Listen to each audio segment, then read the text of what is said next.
कुछ महत्वपूर्ण समाचारों पर चर्चा करें। सर्वप्रथम हम यहाँ पर एक बात स्पष्ट कर दें कि आज 6 दिवसीय दीपोत्सव का आगाज हुआ। धनतेरस के रूप में आज प्रथम दिन रहा। अब यहाँ पर जनता के पास में धन तो था नहीं, जो भी था जो सब कुछ तो उन्होंने बर्बाद कर दिया।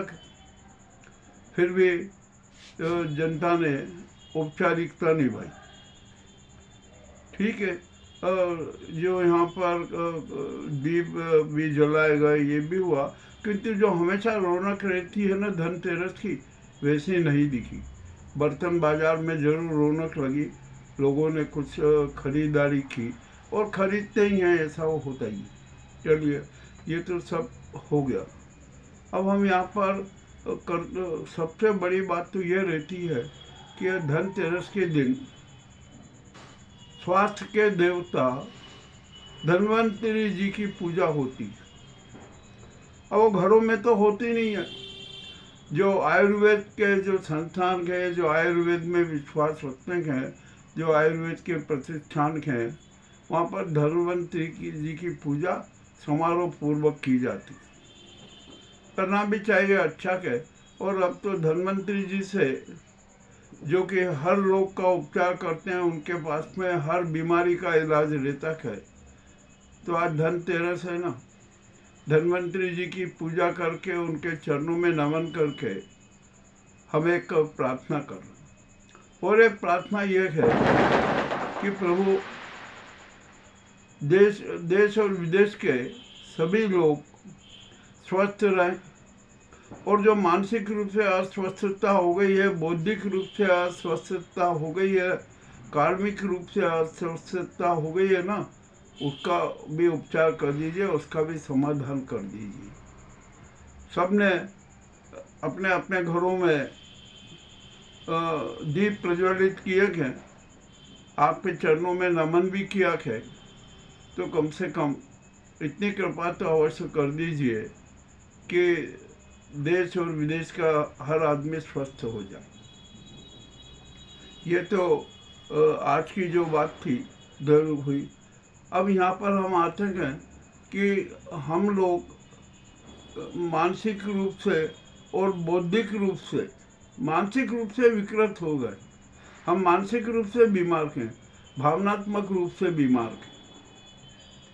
इसका भी उपचार खोजना जरूरी है, किंतु अब इसका उपचार बहुत कठिन है, क्योंकि हमारे दिलो दिमाग में, हमारे दैनिक दिनचर्या में, हमारे वातावरण में इन मनुवादियों ने और संस्कृति संस्कार हिंदुत्व के ठेकेदारों ने हमारे राष्ट्र के शरीर में, हर इंसान के शरीर में, समाज के शरीर में, व्यवस्था के शरीर में, सुप्रबंधन के शरीर में इतना जहर घोल दिया है, इतना जहर घोल दिया है कि जिसकी कोई सीमा नहीं। उसका उपचार तो करना जरूरी है। उसका उपचार भी बहुत आसान है, किंतु वो उपचार करना नहीं चाहते, क्योंकि वो कड़वी दवा जैसा है। उपचार क्या है, जरा इस पर भी चर्चा कर लीजिए। हम सबसे पहले तो अपना आत्मदर्शन कर लें, और उसके पश्चात उसी के साथ साथ हम सच्चे उपवास के साथ आत्मचिंतन कर लें। हमारा सत्य हमारे सामने खड़ा हो जाएगा। वो हमारे सारे कर्मों का, रोग का, बीमारियों का सारा संपूर्ण विवरण प्रस्तुत कर देगा।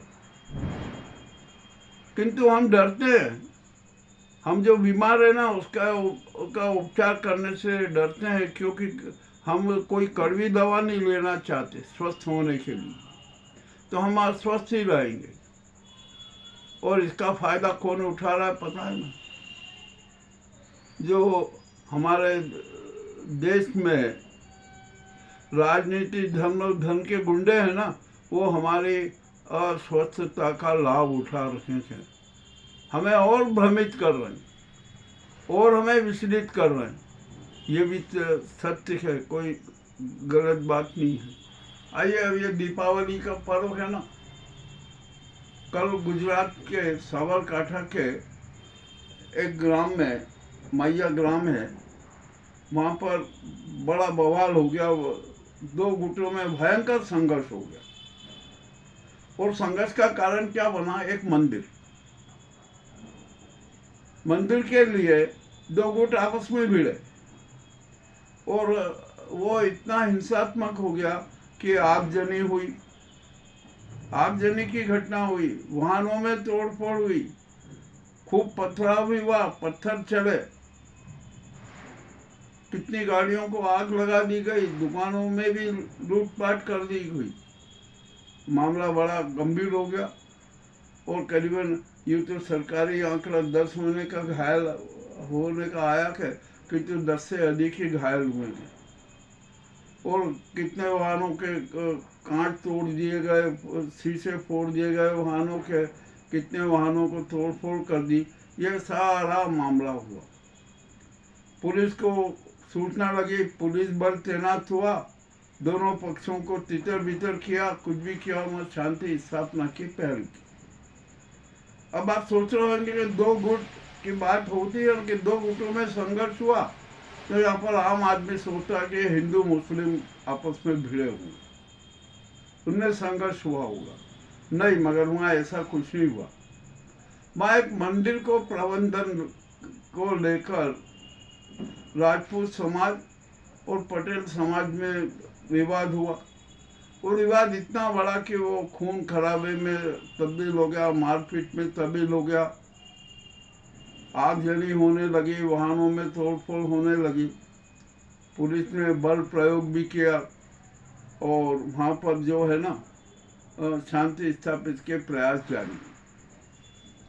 अब यहाँ पर हम एक जरा सी बात सोच लें, हम स्वस्थ बौद्धिकता के साथ, स्वस्थता के साथ, स्वच्छ मानसिकता के साथ, स्वच्छ विचारों के साथ ये सोच लें कि आराधना स्थलों को लेकर ये हिंसक घटनाएं क्यों हो रही। होना नहीं चाहिए।